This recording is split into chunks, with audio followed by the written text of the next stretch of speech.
स्वतन्त्र मानव अधिकार हो कि दलका कुत्ताको भर्ती केन्द्र हो भनेर बुझ्नको लागि तिमीहरू धेरै टाढा जानु पर्दैन के। इपिएस सेन्टरमा भएको गोलाबारी काण्डमा मानव अधिकार बोल्यो कि बोलेन त्यहाँ हेर न।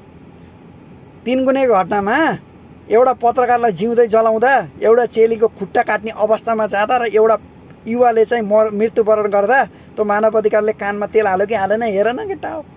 त्यसपछि गएर 52 देखि 62 सालमा 17,000 को बलि चढाइदियो, जसमा विद्यार्थीहरू पनि छन् के। अत्याधिक रूपमा बाल अधिकारको दुरुपयोग गरेर प्रचण्डले मारेको छ कि मान्छेहरू के। तर त्यसको बारेमा बोल्छ बोल्दैन त्यही हेर न केटा हो। अनि 62-63 जनआन्दोलनको नाम सुन्छौ नि, त्यहाँ 19 जना मरेका थिए। मानव अधिकार बोल्छ कि बोल्दैन हेर न केटा हो।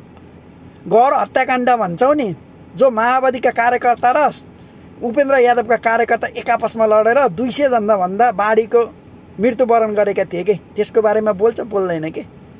अनि अफ्तामा आलमले जिउँदै इट्टा भट्टामा मान्छे मार्यो, सर्वोच्च अदालतले पनि बोल्यो, तर मानव अधिकार बोल्यो?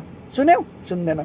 किन सुन्दैनौ भने यो राजनीतिकको दबावको हस्तक्षेप हो के। त्यही भएर दलका कुत्ताको संरक्षण गर्न मानव अधिकार आयोग जुनसुकै हालतमा पनि तयार छ कि। मलाई थाहा थियो दलका कुत्ताको मानव अधिकार आयोगको प्रतिवेदन आउँछ, प्रतिवेदनमा राष्ट्रवाद त डामिन्छ, मलाई बालनलाई शुद्ध डाम्छ भन्ने मेरो विश्वास थियो। तर बालनलाई किन डामेन भन्छस् भने काङ्ग्रेसको गगन कुमार थापाले गर्दा हो कि। गगन कुमार थापाको अब डिजाइन के हो भन्छस् भने रासोपा र बालनलाई कुनै पनि हालतमा अलग गराउनु पर्छ। यदि रासोपा र बालन अलग भनन् भने मेरो राजनीतिक भविष्य तथा प्रधानमन्त्री बन्ने हैसियतमा म हुन्न भन्ने कुराले रात दिन नभनिकन लागिरहेछ के।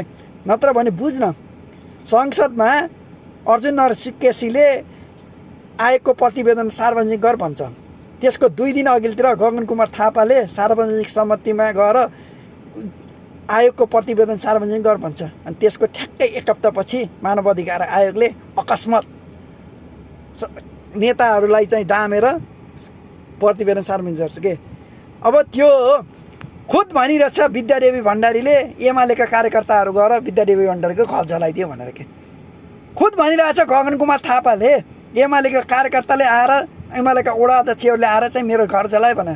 अनि एमालेका, काङ्ग्रेसका, माओवादीका कार्यकर्ताको एकजनाको पनि नाम देखिस् कि देखिन यस्तो आयोगको प्रतिवेदनमा के। यहाँबाट स्पष्ट हुन्छ कि कुन लक्षित प्रतिवेदन बनाएको र के कारणले बनाइदिएको र कुन गर्न खोजिएको भनेर के।